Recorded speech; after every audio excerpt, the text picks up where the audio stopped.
নমস্কার বন্ধুরা, দিশানের রান্নাঘরে সবাইকে স্বাগত। আজকে আবার একটা নতুন রেসিপি নিয়ে চলে এসেছি। আজকে আমরা বানাবো আম কাতলা। সেই জন্য দেখুন মা কাতলা মাছগুলো লবণ হলুদ মাখিয়ে নিচ্ছে, ভেজে নেবে। আর আমি এদিকে আমগুলো কেটে নেবো। এগুলো হচ্ছে বাড়ির গাছের আম, পড়েছে গাছের তলা থেকে কুড়িয়ে নিয়ে এসেছি। দেখুন আমগুলো প্রচুর টক, ছোট দেখতে হলে কি হবে, টক আছে বিশাল।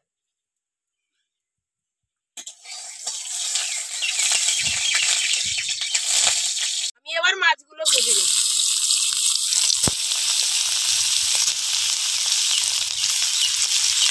আমটা ছাড়াতে ছাড়াতে আমার খেতে ইচ্ছে করছে। এই গরমে গরমের খেয়ে সময় দেখো আম মিষ্টি না টক।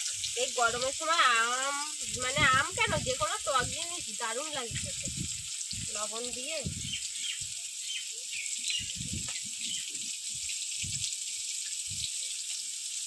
আমগুলো আমি কেটে নিয়েছি, আর ওদিকে মাছ ভাজতে ভাজতে এই যে রসুন, কাঁচা লঙ্কা আর এই কটা আমের ফালি নিয়ে নিয়েছি, এইগুলো আমি বেটে নেব।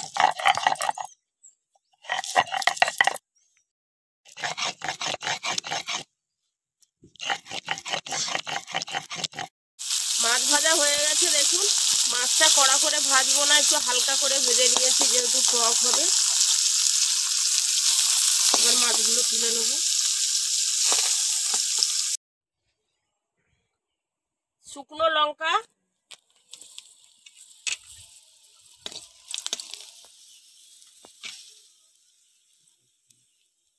পাঁচ ফোড়ন, গোটা সরষে।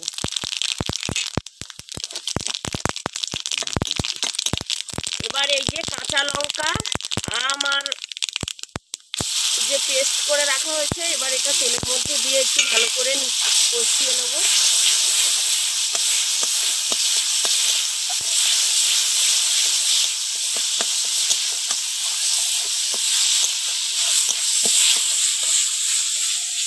আমি এদিকে কালো সরষে আর সাদা সরষে নিয়ে নিয়েছি, একসঙ্গে বেটে নেব।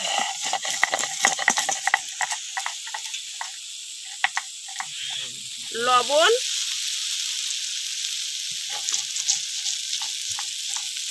হলুদ, সামান্য একটু জল দেবো, দিয়ে এই ব্যাটারটা ভালো করে একটু তৈরি করে নেব। মশলাটা কষিয়ে নিয়েছি, এবার কেটে রাখা আমগুলো দিয়ে দেবো।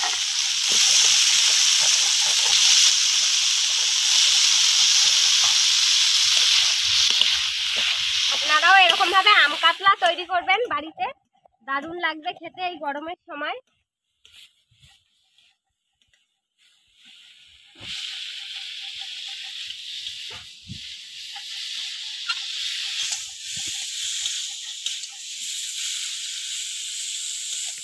এবার আমি জল দেব।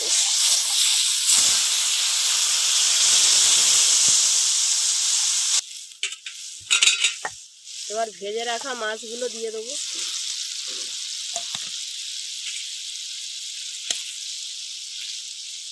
তরকারিটা দেখুন 5 মিনিট ফুটিয়ে নিয়েছি। এবার এই সর্ষে বাটাটা দেবো। সর্ষে বাটাটা জলে গুলিয়ে নিয়েছি যাতে সর্ষের খোসাগুলো নিচে পড়ে যায়, কারণ সর্ষে বাটার খোসাগুলো খেলে হচ্ছে গ্যাস হতে পারে, তার জন্য এইভাবে জল করে দিয়ে দিচ্ছি।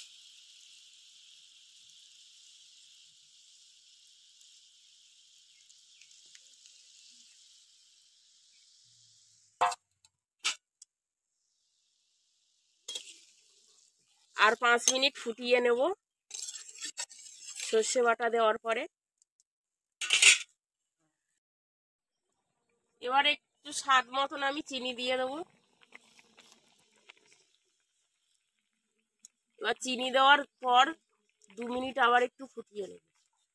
বন্ধুরা, আপনারা এরকম আরো নতুন নতুন রেসিপি দেখতে আমাদের চ্যানেলটিকে সাবস্ক্রাইব করবেন, আর অবশ্যই পাশে থাকা বেল আইকনটি প্রেস করবেন যাতে আমরা নতুন কোনো ভিডিও আপলোড করলে নোটিফিকেশন আপনাদের কাছে পৌঁছে যায়। আর কে কোথা থেকে দেখছেন কমেন্ট করে জানাবেন, তাহলে আমরা আরো নতুন নতুন ভিডিও করার আগ্রহ পাবো। কেমন লাগছে আমাদের ভিডিও জানাবেন। দেখুন হালকা আছে তৈরি করে নিয়েছি, হয়ে গিয়েছে আম কাতলা। আপনারাও বাড়িতে এইভাবে তৈরি করবেন। এবার নামিয়ে নেব। আমাদের আজকের ভিডিওটি শেষ পর্যন্ত দেখার জন্য ধন্যবাদ। ভালো লাগলে লাইক কমেন্ট শেয়ার করবেন। আবার দেখা হবে নতুন একটা রেসিপিতে। সবাই ভালো থাকবেন।